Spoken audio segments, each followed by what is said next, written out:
Eu estou muito contente com o que o Senhor fez nesses dias, assim, só quem esteve aqui, realmente quem não veio, perdeu, mas através do Espírito Santo, existe uma promessa que Ele ensinaria todas as coisas. Então, você que não veio, se apegue ao Espírito, para Ele te ensinar todas as coisas, mas esse tempo foi muito precioso para nós, como missionários, assim. Nós tivemos um tempo de conversa com o pastor e o Senhor me comunicou algo muito, muito claro e constrangeu o meu coração, assim. Eu falei para o pastor, a vida da igreja salva o missionário. E isso ficou na minha cabeça o dia inteiro, assim, porque a comunhão que existe no corpo de Cristo, ela tem a capacidade de curar qualquer um e transformar o coração de qualquer pessoa pelo poder do Espírito. Então, nós que estamos no campo, a igreja móvel, né? A igreja que está indo, nós temos a necessidade sempre de voltar e ter vida de igreja. E esses dias aqui que nós passamos, foi um tempo de muita ministração, creio que para todos, né? Mas para nós também foi um tempo precioso, onde o Senhor me lembrou que o meu coração e o que eu faço é para a edificação da igreja. O missionário, ele vive para a edificação da igreja. Então não é possível, meus irmãos, missões caminhar longe da igreja local. Não é possível missões caminhar longe do corpo de Cristo, porque o que nós fazemos no campo é mais de nós. O que nós fazemos lá em outros países é mais do corpo. Nós queremos plantar mais uma comunidade que é o corpo de Cristo. Então, não tem como nós, como missionários, plantar algo que nós não estamos vivendo. Então, esse tempo aqui foi muito precioso, porque nós vivemos igreja. Eu tenho certeza disso, que todos os 9 que vieram, nós experimentamos o poder que é a comunhão do corpo de Cristo. Então, eu só tenho a agradecer. Meus irmãos, nós somos uma equipe, como o pastor falou, uma equipe de missionários da Jocum Chapada, que fica em Chapada dos Guimarães, aqui no Mato Grosso. E essa turma, ela está fazendo uma escola, que é a ETED. Que a ETED é uma escola de treinamento e discipulado. Então, são 6 alunos e 3 obreiros. 3 obreiros que vivem na base, que treinam pessoas, e 6 alunos. Esses 6 alunos estão passando por esse período da escola, o teórico.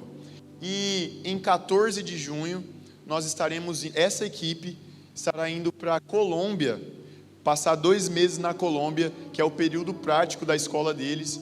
E nós vamos passar 2 meses na Colômbia, servindo na plantação de igrejas lá, e servindo e contribuindo, edificando as igrejas que já existem lá. Então, nós somos uma equipe, e parte dessa turma vai para a Colômbia, mas nós, nessa turma da ETED, dessa escola, tem uma equipe que vai para Angola, uma equipe que vai para o Marajó, e uma equipe que vai para a Bahia. Então, cada equipe dessa está nesse exato momento em uma igreja local aqui do Mato Grosso, fazendo o que nós estamos fazendo aqui. Então, tem uma equipe em Campo Verde, uma equipe aqui em Primavera do Leste, e 2 equipes em Cuiabá, em igrejas diferentes. Então, esse é o coração que o Senhor compartilhou conosco, que vão para as nações, mas olhem para minha noiva no Mato Grosso, olhem para a igreja, porque vocês só vão plantar igreja se vocês estiverem vivendo igreja. Então, isso é algo que tocou o nosso coração, e eu quero agradecer ao pastor, aos irmãos que cooperaram com a gente. Muito obrigado, porque vocês tiveram um coração ensinável e vocês ensinaram a gente. Então é isso. Eu quero orar um pouco mais com vocês. Senhor, eu oro pedindo por espírito de sabedoria e revelação. Em nome de Jesus, Senhor. faça a tua vontade no nosso meio, faça o que o Senhor quer, Espírito Santo. Nós te pedimos, assim como a igreja de Atos se movia em profecia, em dons, em cânticos espirituais, onde existia liberdade no Espírito no meio daquele povo, Senhor. Nós pedimos e nós abrimos as portas para o Senhor. Pode reinar no nosso meio. Reina no meio da igreja presbiteriana renovada de Primavera do Leste. O Senhor é o Deus desse povo. Ó Senhor, muito obrigado por nos inserir na sua família. Muito obrigado porque nós estamos aqui juntamente com a sua igreja, porque um dia o Senhor veio ao mundo e morreu na cruz do Calvário e ao terceiro dia ressuscitou. E a sua promessa seria de que o Senhor enviaria o Espírito Santo e esse mesmo nos ensinaria todas as coisas. Muito obrigado, Jesus. Amém. Meus irmãos, o objetivo, eu não quero cansar os irmãos porque hoje foi um dia cansativo também para os que estavam aqui o dia inteiro. Então eu quero ser breve, eu quero ser simples, porque eu quero que, se pelo menos alguém for tocado, uma pessoa for tocado e entender essa palavra, eu cumpri o meu papel aqui e eu estou feliz em Jesus. Então, meus irmãos, abram as suas Bíblias em Mateus 24. Mateus capítulo 24.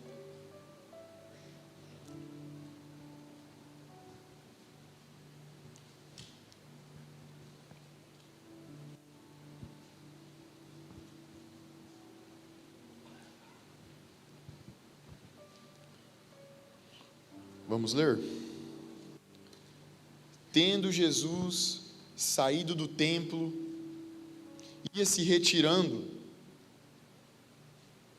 Jesus saiu do templo e enquanto caminhava, seus discípulos aproximaram-se dele para lhe mostrar as construções do templo.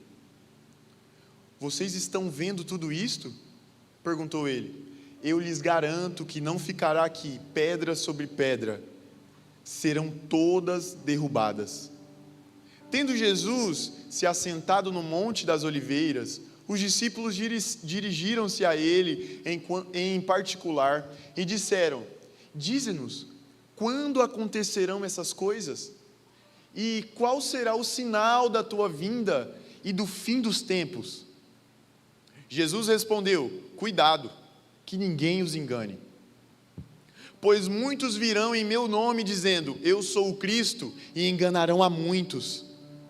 Vocês ouvirão falar de guerras e rumores de guerras, mas não tenham medo. É necessário que tais coisas aconteçam, mas ainda não é o fim.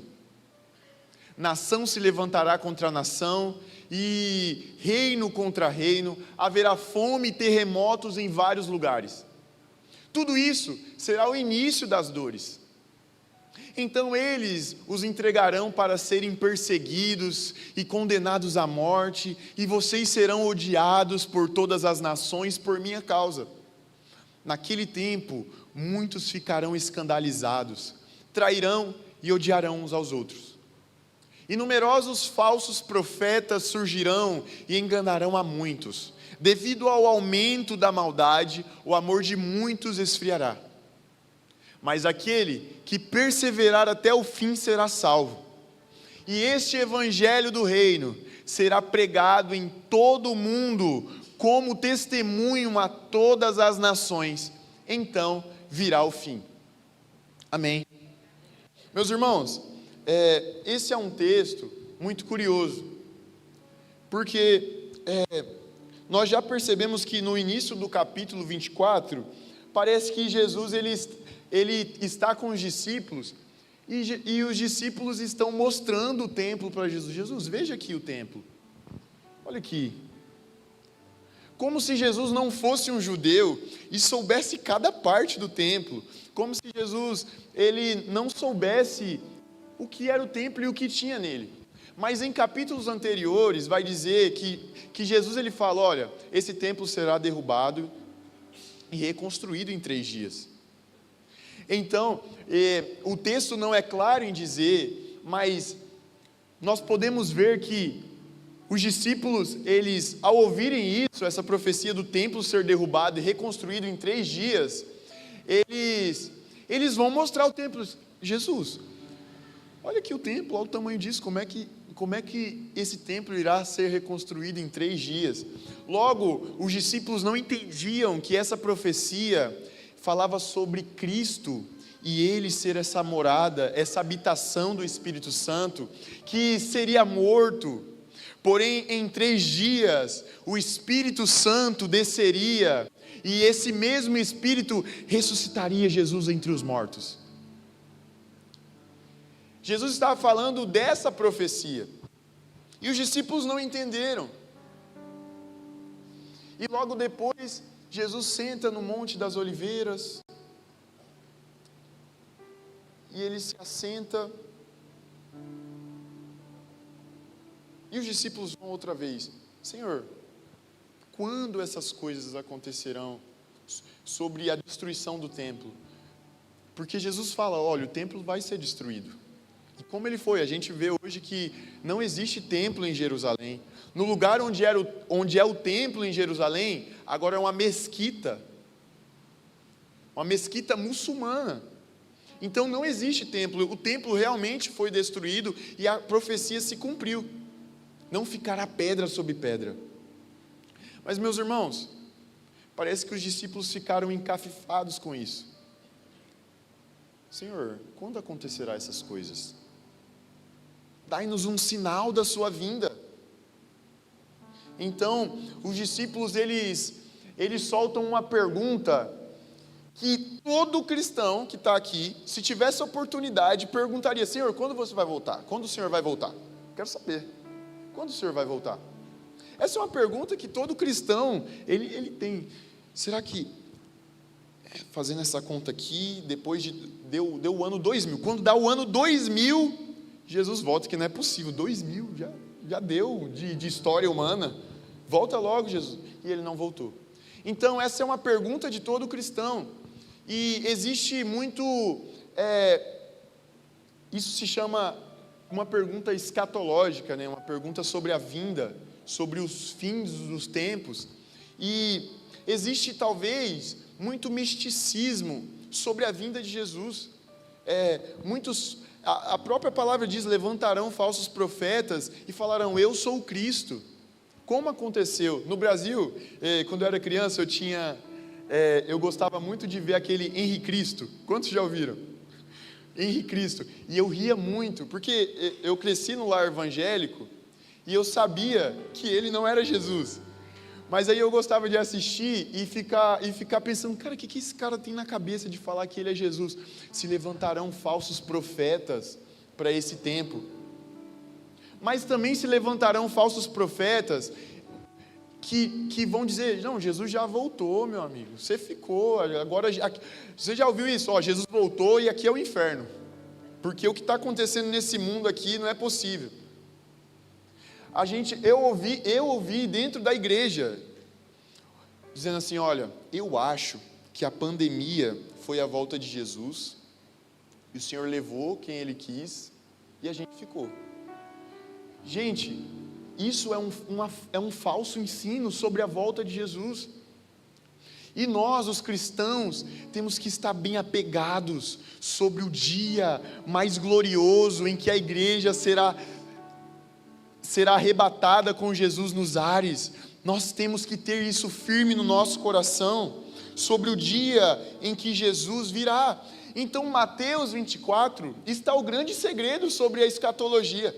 Mateus 24 vai dizer tudo o que vai acontecer antes da vinda do Senhor.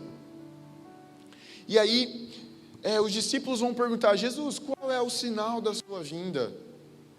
E aí Jesus começa a falar, olha,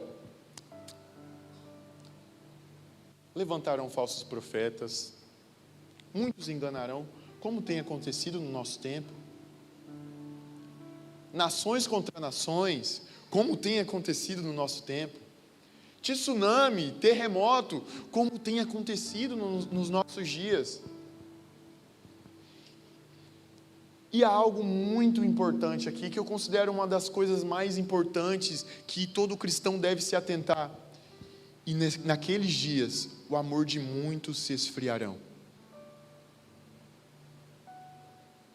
Meus irmãos, é muito fácil nós sermos consumidos por essa era, nós sermos tomados pelas distrações que essa vida pode nos dar. O Mato Grosso, eu sou do Mato Grosso, a gente é da mesma terra.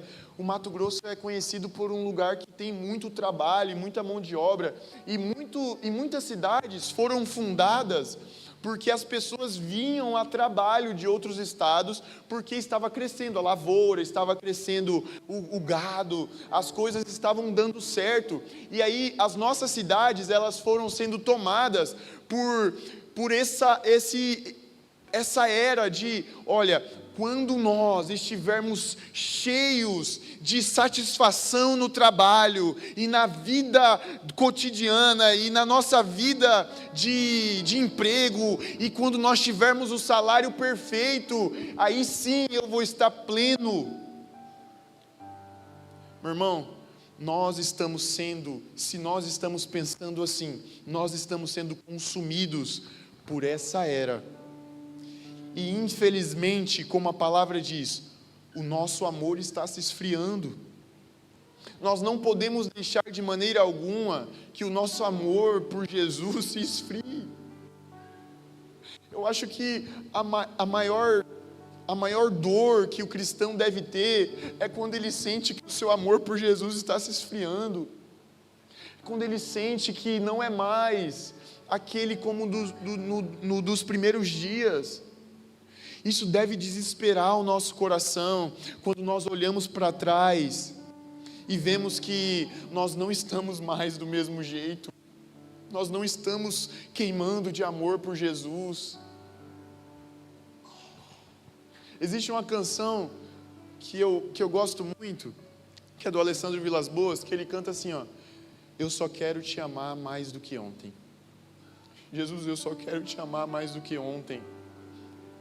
A nossa meta nunca deve ser olhar para trás e pensar, olha, eu amei mais Jesus aqueles momentos do que hoje. A nossa meta deve ser, Senhor, eu quero te amar mais do que eu te amei ontem. Eu quero te desejar mais do que eu te desejei ontem. Meu irmão, se você olha para trás e vê que o seu amor por Jesus foi mais forte, nós precisamos de arrependimento, porque nós estamos cedendo ao Deus dessa era, que é a frieza, que é a apatia espiritual. Se nós olhamos para trás e vemos que o nosso amor não é mais o mesmo, ó Senhor, pelo poder do Espírito, nos dê arrependimento, porque nem arrependimento nós mesmos podemos produzir. Então o que nós podemos fazer diante quando nós olhamos e deparamos com essa situação na nossa vida? Senhor, me dê arrependimento, eu não quero andar do mesmo jeito, eu quero te amar mais do que eu te amei ontem, e amanhã eu quero te amar mais do que hoje, porque esse deve ser o alvo do cristão, até que o Jesus volte, e até que a igreja se depare com Jesus, voltando entre as nuvens, para reinar no mundo outra vez. Não vos conformeis com este mundo, nem no que no mundo há, mas antes sejam transformados pela renovação da vossa mente, do vosso entendimento. Não vos conformeis com a mediocridade espiritual que nós estamos. Não devemos nos conformar com o Deus dessa era. Não podemos servir a Mamon, não podemos servir ao Deus da casa boa, ao Deus do carro bom, ao Deus do conforto de vida. Isso é muito bom, meus irmãos. Nós devemos buscar conforto, nós devemos buscar um bom carro para a nossa família, mas isso não pode ser o nosso Senhor. Isso não pode ser o alvo da nossa vida. Logo, se você é cristão, a sua vida não tem sentido se o seu Deus é outro a não ser Jesus. Quando Jesus ele começou a pregar o Evangelho pela primeira vez, isso é muito engraçado. Quando eu li, eu pensei, Jesus pregou o Evangelho. Mas espera aí, ele não tinha sido morto ainda, nem ressuscitado. Ele ainda não tinha falado que ele ia voltar. Mas o que ele pregava então? Se não existia o que a gente prega hoje, olha, Jesus morreu na cruz do Calvário, e ao terceiro dia ele ressuscitou. E agora ele te chama para se assentar à mesa. Não existia ainda a morte e a ressurreição de Jesus, mas ele pregava o Evangelho.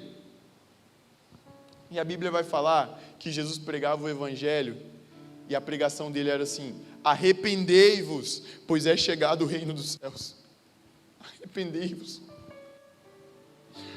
Meu irmão, o que é um reino, se não alguém que governa sobre você? O que é um reino, se não existe um rei sobre a sua vida? O que é um reino, se você não se submete a esse senhorio?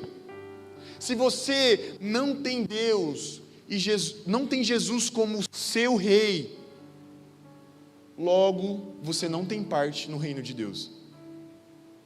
E aí, se você fizer uma autoanálise muito rápida, as pessoas, mas eu sou crente, eu sou do reino de Deus, mas vamos ser sinceros dentro dessa igreja, nesse lugar seguro, se nós fecharmos os nossos, vamos fazer isso agora? Feche os seus olhos, 10 segundinhos. Nesse exato momento, tem algo tentando roubar o senhorio de Jesus Cristo na sua vida, na sua família, na sua mente. Tem algo tentando roubar a centralidade de Cristo na sua vida. Eu não preciso, pode abrir o olho agora, eu tenho certeza que já veio. Eu não precisei nem fechar os olhos, porque eu vi, quando eu falei para vocês, eu vi o que me vem tentando roubar, o que é o primeiro lugar. A Bíblia fala: buscai primeiro o reino de Deus e a sua justiça, e as demais coisas vos serão acrescentadas. Irmão, idolatria não é somente adorar um ídolo ou uma imagem. A idolatria é tudo o que toma essa sequência: primeiro o reino de Deus e a sua justiça, segundo as demais coisas.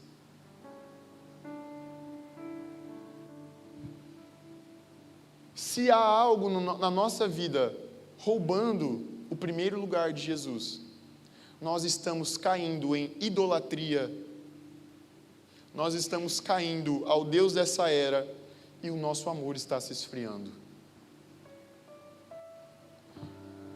Mas eu creio que Jesus hoje, Ele quer transformar o nosso entendimento, como Paulo diz, Ele quer renovar a nossa mente aqui. Hoje cedo pela manhã, enquanto nós estávamos ministrando, eu senti muito forte que o Senhor estava abrindo os olhos de algumas pessoas pela primeira vez, e outras pessoas o Senhor estava tirando mais uma vez algo que antes já era visível, mas com o passar dos anos foi ficando algo metódico, algo normal. Mas o Senhor estava avivando outra vez palavras antigas sobre o que Ele faria com a sua vida. O Senhor quer avivar o nosso coração aqui hoje, pelo poder do Evangelho, pelo poder da ressurreição de Cristo, nós podemos ser transformados. Essa é a boa notícia, meus irmãos. Não precisamos estar no lugar que nós estamos, em frieza espiritual. Logo, quando nós temos o Espírito Santo de Deus, que foi responsável por avivar a igreja em Atos 2 e derramar o Espírito Santo da promessa, e a igreja, ela foi invadida pelo Espírito Santo, e depois de Atos 2, a igreja foi enviada para as nações, pelo Espírito. Nós podemos pedir ao Espírito, você pode pedir ao Espírito hoje: Espírito, aviva o meu coração, aviva as minhas intenções, alinha novamente o primeiro lugar da minha vida. alinha e tira quem está sentando no trono do meu coração. Tem alguém sentado no trono do seu coração. Isso não é uma dúvida, eu estou afirmando. Tem alguém sentado no trono do seu coração. A pergunta é quem? Se não é Jesus, eu tenho certeza que é outra coisa. Porque o trono do seu coração e do meu coração nunca está vazio. Sempre tem alguém. Sempre tem. Tomara que seja Jesus no nosso meio. Tomara que seja Jesus. E se não for, que nós possamos nos arrepender aqui hoje. Se não for o Senhor no nosso meio, que nós nos arrependamos aqui e façamos dele o nosso rei. Porque é sobre o evangelho do reino.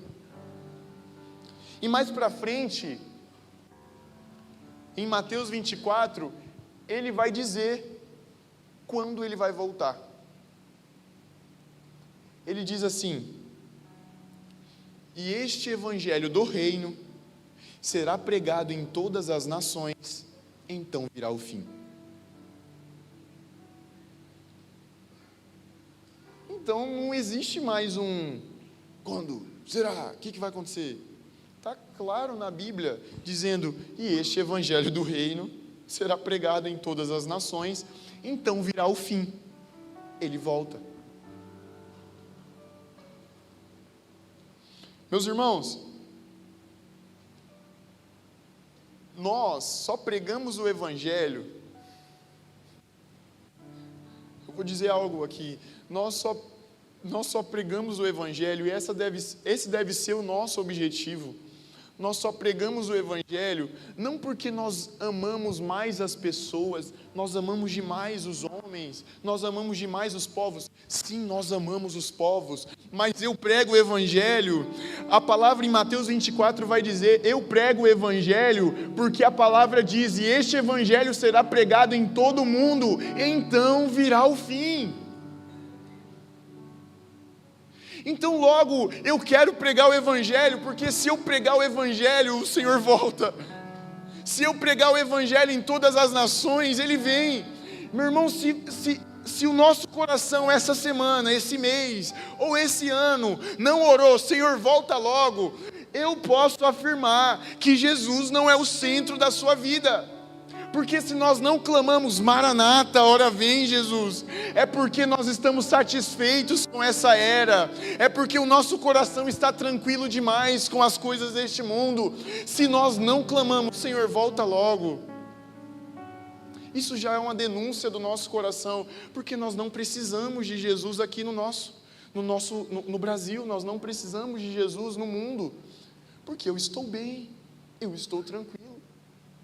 Estou pagando as contas. Que evangelho é esse, meus irmãos?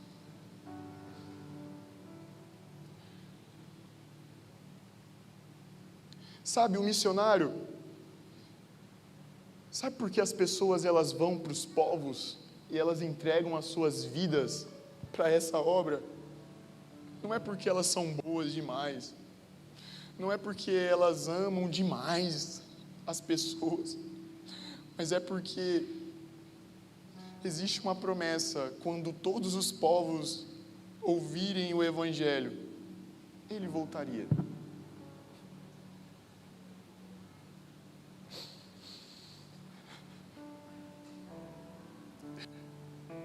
Quando todas as etnias ouvirem sobre o evangelho, a promessa de que o meu Jesus, Ele viria sobre as nuvens, Ele reinaria.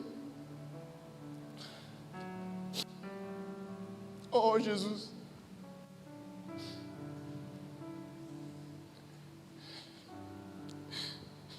não queremos nos conformar com esse mundo, Jesus. Nada está perfeito aqui, Senhor, se o Senhor não estiver. Nós te queremos de volta, Jesus. E por isso nós pregamos.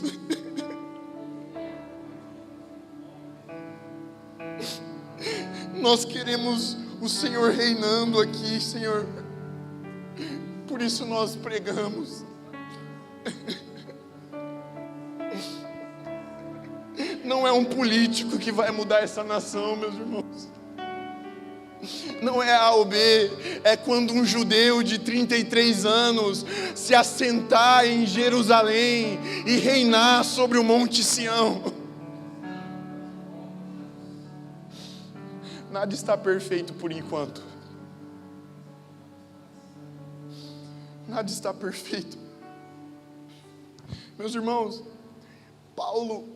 o apóstolo Paulo, ele se auto-intitula como apóstolo dos gentios. E eu quero que todos abram em Romanos 11, versículo 11.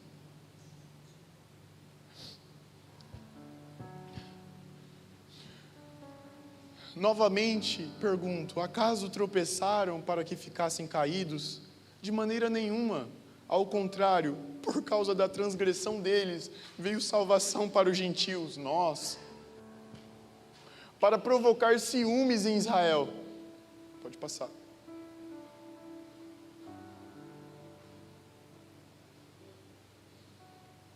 Pode passar.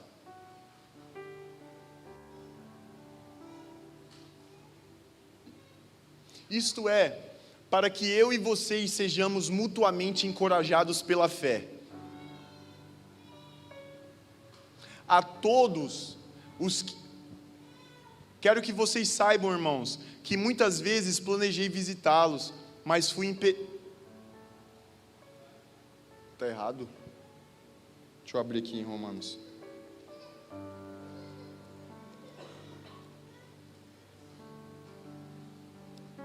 Romanos 11. Aqui. Pergunto, pois, porventura, tropeçaram para que caíssem? De modo nenhum, mas pela sua transgressão veio a salvação aos gentios, para pô-los em ciúmes. Ora, se a transgressão deles redundou em riqueza para o mundo, e o seu abatimento em riqueza para os gentios, quanto mais a sua plenitude. Dirijo-me a vós outros, que sois gentios, visto que eu sou apóstolo dos gentios e glorifico o meu ministério, para ver se de algum modo posso incitar a emulação, posso incitar ciúmes os do meu povo e salvar alguns deles. Porque se de fato, de terem sido eles rejeitados, trouxe reconciliação ao mundo, que será o seu restabelecimento, se não vida dentre os mortos? Olha o que Paulo está dizendo aqui. Ele está dizendo, olha, por acaso, a comunidade de Israel, ela não tem mais parte no plano de Deus? De modo algum. E aí ele vai falar, se pela transgressão de Israel, que foi, o povo de Israel matou Jesus, se pela transgressão de Israel trouxe salvação ao mundo, quem dirá se Israel levantar as mãos para o alto e dizer, ora vem, Senhor Jesus? O que vai acontecer quando Israel reconhecer Jesus? Se pela sua transgressão salvou o mundo, quem dirá quando eles aceitarem a verdade? O que acontecerá? E aí, Paulo vai dizer, se não vida entre os mortos. E o que vai dizer, o que é vida entre os mortos? O que Paulo está querendo dizer? Paulo escreve uma carta para os Tessalonicenses, para a igreja de Tessalônica, em 1 Tessalonicenses, capítulo 4, versículo 13. Pode abrir? Irmãos, ele está escrevendo para os irmãos da igreja de Tessalônica, que estavam perdendo, e os seus parentes estavam morrendo, e eles estavam sem entender, o que vai acontecer? Será que eles não vão ter a vida eterna, porque eles estão morrendo? E aí Paulo vai escrever, irmãos, não queremos que vocês sejam ignorantes quanto aos que dormem, para que não se entristeçam como os outros que não têm esperança. Se cremos que Jesus morreu e ressuscitou, cremos também que Deus trará, mediante Jesus e com Ele, aqueles que nele dormiram. Próximo. Dizemos a vocês, pela palavra do Senhor, que nós, os que estivermos vivos, os que ficarmos até a vinda do Senhor, certamente não precederemos os que dormem. Pois, dada a ordem com a voz do arcanjo e o ressoar da trombeta de Deus, o próprio Senhor descerá dos céus, e os mortos em Cristo ressuscitarão primeiro. O que Paulo está dizendo em Romanos 11, ele está dizendo aqui, o que será quando a comunidade de Israel aceitar a Jesus como seu único e suficiente Salvador? O que vai acontecer se não vida entre os mortos? Paulo está pouco preocupado com os mortos. Paulo está falando que Jesus vai voltar. Então, o que Paulo está dizendo? Olha, eu prego para os gentios, porque eu quero causar ciúmes em Israel, porque quando eu prego para os gentios, eu causo ciúmes para Israel, e Israel reconhece que Jesus é o Messias, e logo Jesus volta. Ressurreição entre os mortos. Então o que Paulo quer dizer? Paulo ama muito os gentios? Ama. Se não fosse Paulo, nós não estaríamos aqui, certamente. Paulo, ele foi o missionário mais abrangente de toda a história. Nem todas as viagens missionárias dele estão catalogadas na Bíblia. Paulo ama muito os gentios, que ele se auto-intitula, eu sou o apóstolo dos gentios. Mas Paulo vai falar, eu prego o evangelho para os gentios para causar ciúme nos meus irmãos. Logo, Paulo ama muito os seus irmãos, a comunidade de Israel? Ama. Porém, não é isso que Paulo está dizendo. Paulo, ele fez toda essa matemática. Olha, eu amo os gentios, mas eu prego para eles para que a comunidade de Israel sinta ciúmes e queira o mesmo evangelho. Mas eu prego eu causo ciúmes na comunidade de Israel, porque quando eles confessarem Jesus, o meu Jesus volta. Então o ministério de Paulo, o maior missionário de todos os tempos, ele prega o evangelho não porque ele ama demais os povos, mas porque ele ama demais o seu Jesus, e ele quer que o seu Jesus volte. Todos entenderam? O coração do missionário, ele tem que ser apaixonado por Jesus, mais do que pelos povos. E olha que nós amamos os povos. Nós não vemos a hora de pisar na Colômbia, de pregar o evangelho naquele lugar. Eu não vejo a hora de pisar pela primeira vez na Ásia. Mas eu tenho que amar mais a Jesus do que as outras coisas. Senão a minha pregação fica fraca. Logo, o evangelho que eu prego não tem vida. Logo, quando nós amamos mais os povos e mais as pessoas do que Jesus, quando nós pregamos e não vemos resultado, as pessoas não se convertem, nós deixamos de pregar o evangelho, porque nós amamos o resultado e a conversão das pessoas. Logo, quando nós pregamos o evangelho e o nosso coração está fixado em Jesus, nós não ligamos para o que vão falar quando pregarmos o evangelho, porque nós não servimos as pessoas, nós servimos a Deus. Nós não servimos a outras coisas, nós queremos que Jesus volte. Meu irmão, eu não estou ligando para o que as pessoas vão pensar quando eu pregar o evangelho ali no lago, porque eu quero que Jesus volte, porque é só quando Jesus voltar que eu vou ser pleno, e eu serei transformado, eu serei glorificado. Meus irmãos, a vinda de Jesus deve ser o coro da igreja de Primavera do Leste. Jesus volte logo. O que precisa ser feito para que Jesus volte? Se é pregar o evangelho, eu vou pregar. Mas eu quero você reinando aqui na igreja.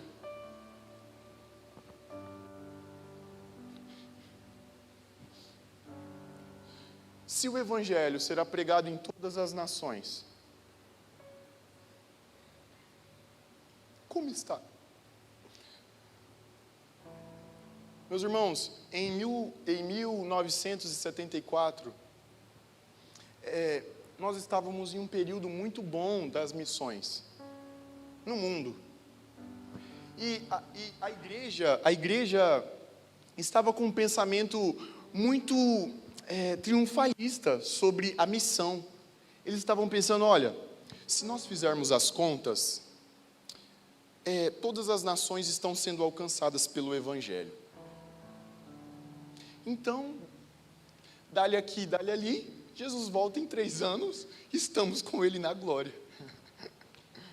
E em 1974, teve a primeira reunião global de missões, e isso ficou chamado como o Pacto de Lausanne.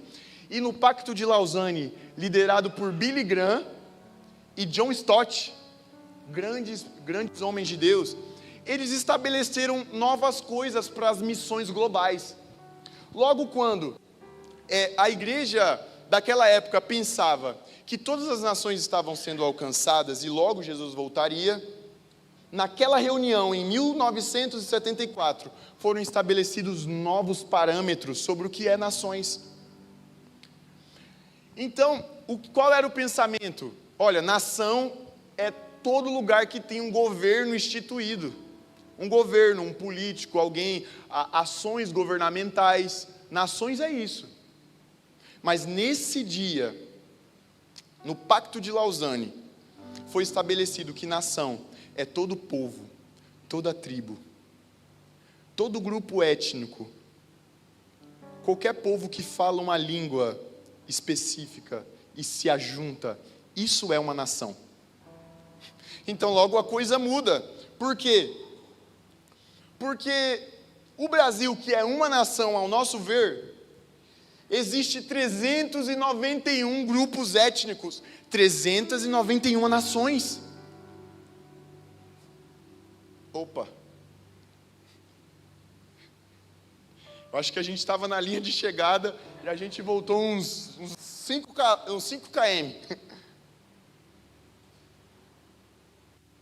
A África, que é um dos maiores continentes, é o maior continente do mundo, gente? É o maior, né?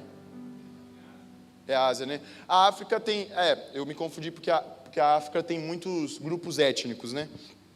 A África tem um dos maiores porcentagens de grupos étnicos. E no continente africano são mais de 1.500 grupos étnicos, 1.500 países. Países não, nações, conforme a palavra em Mateus 24. Então a missão global, ela ficou ainda maior.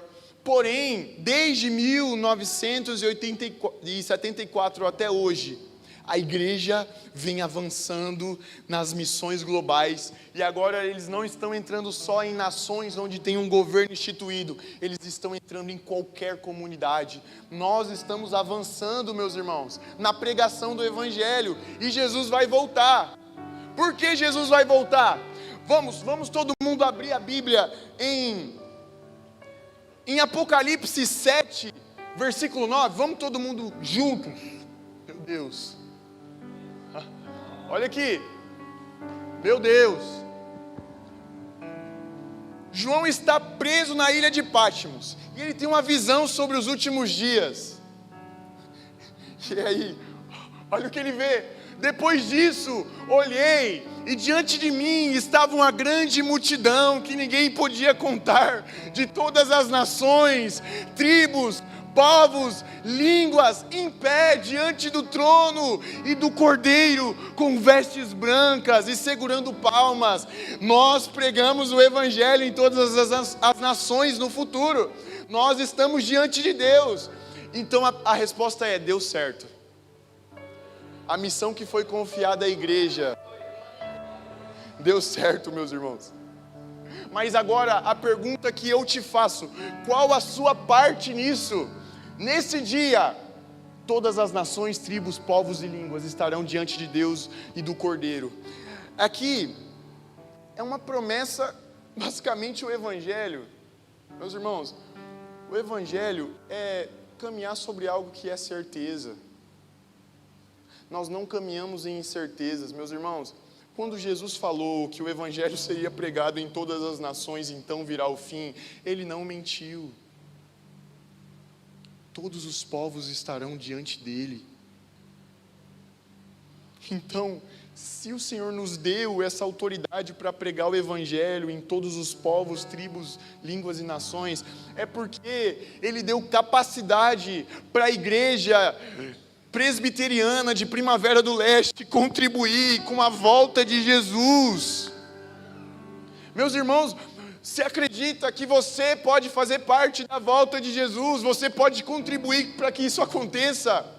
Agora, este Evangelho que está escrito aqui, não é mais algo distante, mas é algo totalmente responsável a você. É algo que o Senhor falou assim: olha, eu tenho um Evangelho, mas agora eu quero que você vá por todo mundo, pregando a toda criatura. E aí, eu coloquei uma condição: eu só vou voltar se vocês pregarem o Evangelho. Mas Ele deu autoridade para o corpo de Cristo pregar o Evangelho em todos os lugares. Meus irmãos, no Mato Grosso existe... Alguém já ouviu falar do Xingu? Meus irmãos, grande parte desses 391 povos étnicos estão concentrados no Xingu. Quem irá?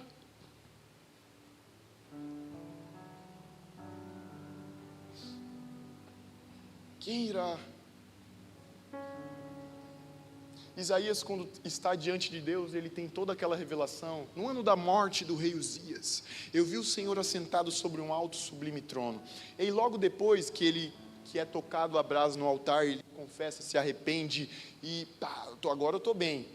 Ele ouve uma conversa, ele se intromete. Na minha concepção, ele se intromete. E ele ouve assim: a quem enviarei? Quem há de ir por nós? E quando ele ouve, ele não resiste. Ele diz: eis-me aqui, Senhor, envia-me. Será que a igreja de Primavera do Leste, a igreja presbiteriana, nós conseguimos responder a mesma coisa ao Senhor? Eis-nos aqui, Senhor, envia-nos. Talvez o Senhor não te chamou para ir para a Ásia. Talvez o Senhor não colocou essa loucura na sua cabeça que a gente tem. Mas e Primavera? E o seu vizinho que você nem sabe quantos filhos tem? Qual é o nome? O que está passando com ele? Quais as dificuldades que ele enfrenta? E a sua escola? E o seu trabalho? Você está com um antídoto na mão, enquanto pessoas morrem, e você permanece com ele nas mãos, porque você ainda não entendeu qual é a sua parte no plano de Deus e a volta de Jesus, e você ainda não tem amor pelo perdido. Oh Senhor, derrama para a igreja esse amor pelo perdido, esse amor pela vinda de Jesus.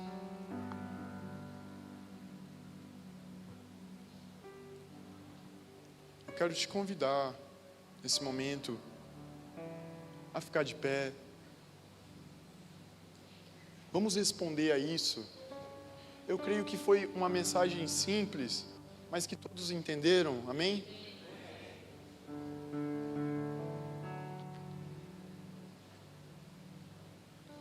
Feche os seus olhos. Senhor, muitas pessoas aqui estão entendendo o seu chamado pela primeira vez, mas existem pessoas aqui dentro dessa igreja que o Senhor está ressuscitando um chamado antigo, uma palavra antiga sobre a pregação do Evangelho. Chorarabana, choraramasu. Tem pessoas aqui que estão sendo tocadas pela verdade. Senhor, tem pessoas aqui que nem queria que o Senhor voltasse, essa é a verdade. Sejamos realistas com nós mesmos. Mas, Senhor, revela para nós aqui hoje que a sua vinda será o dia mais glorioso que nós veremos. Senhor, que nós seremos plenamente satisfeitos quando o Senhor estiver entre nós, em carne e osso, reinando, e nós seremos glorificados, nós teremos corpos como o Senhor tem. Jesus, essa é a promessa para a sua igreja, que nós seremos como Ele é. Jesus, tira-nos, Senhor, o que está tampando os nossos olhos de ver a Tua face. Em nome de Jesus, Senhor. Se nós estamos amando demais esta era e o que esse mundo pode oferecer, livra-nos, Senhor, de perdermos o fervor espiritual. Livra-nos, Jesus, de perder o que nós temos de mais precioso, que é um coração apaixonado pela presença de Deus. É o nosso objetivo, Senhor, um dia o Senhor visitando essa igreja. É o nosso desejo, Jesus, um dia o Senhor entrando aqui e não sendo um missionário pregando, mas sendo o próprio Jesus ensinando todas as coisas. Eu quero te convidar agora, como uma movimentação física. Se você foi tocado por essa palavra, eu quero te convidar para vir aqui à frente, para que nós possamos orar por você. Pode vir aqui nesses cantos aqui, para a gente orar por você. Eu sinto que existe uma comissão, algo que o Senhor quer entregar para nós aqui, chamados missionários aqui. Talvez a sua vida fez sentido somente hoje. Isso é o que o Senhor tem para nós. Que o Senhor transforme o nosso coração. Senhor, nesse exato momento, eu quero orar, Senhor, para que feche os seus olhos, os irmãos que estão aí nos bancos, coloque suas mãos em posição aqui, porque essas pessoas que se movimentaram, elas estão dando sinal de que o Senhor dela é o Deus que enviou o seu próprio Filho. O primeiro missionário do mundo foi o Cristo. Senhor, nesse exato momento, Senhor, entregue agora, Senhor, qual é o povo que eles precisam alcançar. Senhor, pode ser a própria casa, pode ser o seu bairro, pode ser a sua nação. Senhor, dê países aos meus irmãos. Em nome de Jesus, Senhor, dê a eles uma esperança maior para pregar o Evangelho, Senhor. Em nome de Jesus. Senhor, eu oro para que enquanto eles preguem o Evangelho, eles mesmos sejam curados de suas feridas. Essa é a promessa para os missionários. Assim como a tribo de Levi, ela foi destituída de suas heranças físicas, porque elas serviriam somente a Jesus, e elas serviriam somente a Deus, e a sua herança seria a própria presença de Deus. A herança do missionário é algo muito maior do que essa terra pode dar. A herança do missionário é o próprio Deus, em nome de Jesus.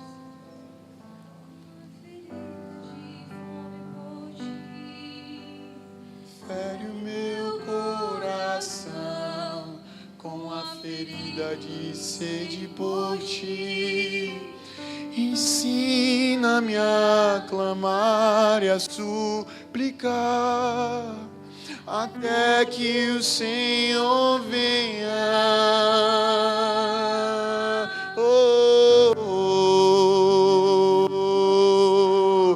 Fere o meu coração com a ferida de fome por ti. fere o meu coração com a ferida de sede por ti. Ensina-me a clamar e a suplicar até que o Senhor venha.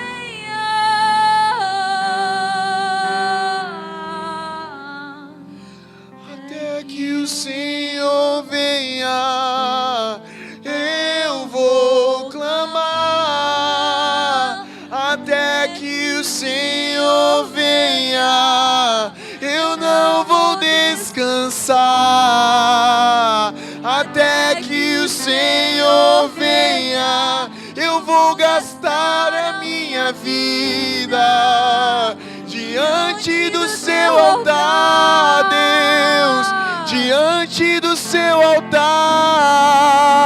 Até que o Senhor venha, eu vou clamar. Até que o Senhor venha, eu não vou descansar. Até que o Senhor venha, eu vou gastar a minha vida diante do seu altar, Deus. Não resista à voz do Senhor. Se o Senhor está te chamando nessa noite para o arrependimento, deixe Ele te tocar agora. Senhor, nós nos arrependemos porque nós estamos distraídos com as coisas dessa vida e nós não estamos pensando na sua vinda, Senhor, na sua volta. Estabelece o nosso coração outra vez no lugar. Mais uma vez. Quando eu tinha os meus 16 anos de idade, em um culto de manhã, o cantor começou a ministrar: Senhor, os trabalhadores são poucos, mas a seara é grande. Senhor, chame os seus trabalhadores. E eu estava em uma salinha da projeção, e só eu e o Senhor, eu dobrei os meus joelhos. E eu falei: Senhor, se a seara é grande e são poucos trabalhadores, me envia, Senhor. Me envia, Senhor. Eu quero ser enviado. Eu quero fazer parte da sua grande comissão. Em nome de Jesus, Senhor, faça com que os meus irmãos, Senhor, olhem para a missão, Senhor, como foco central do Evangelho. Em nome de Jesus, Senhor, nós não queremos ser mais os mesmos. Em nome de Jesus, Senhor, nós não queremos perder o nosso tempo com as coisas fúteis. Só quero a ti e nada mais, e nada mais, nada além de ti. Eu só quero a ti. Vamos todos cantar. E nada mais, e nada mais, nada além de ti. Eu só quero a ti e nada mais, e nada mais, nada além de ti.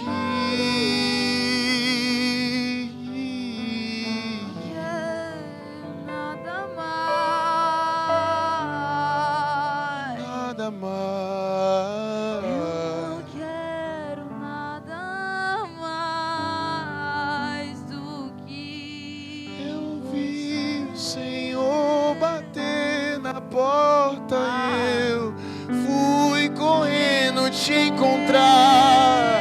Ah, meu amado, não se demora. Eu vi o Senhor bater na porta e eu fui correndo te encontrar. Ah, meu amado, não se demora, pois tudo que há em mim te deseja. Ah, Yeshua, tudo que há em mim te deseja. Ai, Yeshua. Tudo que há em mim te deseja. Ai, Yeshua. Tudo que há em mim te deseja. Tudo que há em mim te deseja. Ai, Yeshua. Tudo que há em mim te deseja. Só quero a ti e nada mais, e nada mais, nada além de ti. Eu só quero a ti, nada mais, e nada mais, nada além de ti. Serei o mesmo. Eu nunca mais serei o mesmo depois que te tocar. Eu nunca mais serei o mesmo. Ah, Senhor. Desperta, Senhor, o nosso coração. Que nós possamos amar aquilo que o Senhor ama. Orar por aquilo que te importa. E viver, ó Deus, da maneira que o Senhor deseja. Assim nós oramos e te pedimos. Gera isso em nós. Constrange, ó Deus, o nosso íntimo com aquilo que te constrange. Em nome de Jesus. Amém. Amém.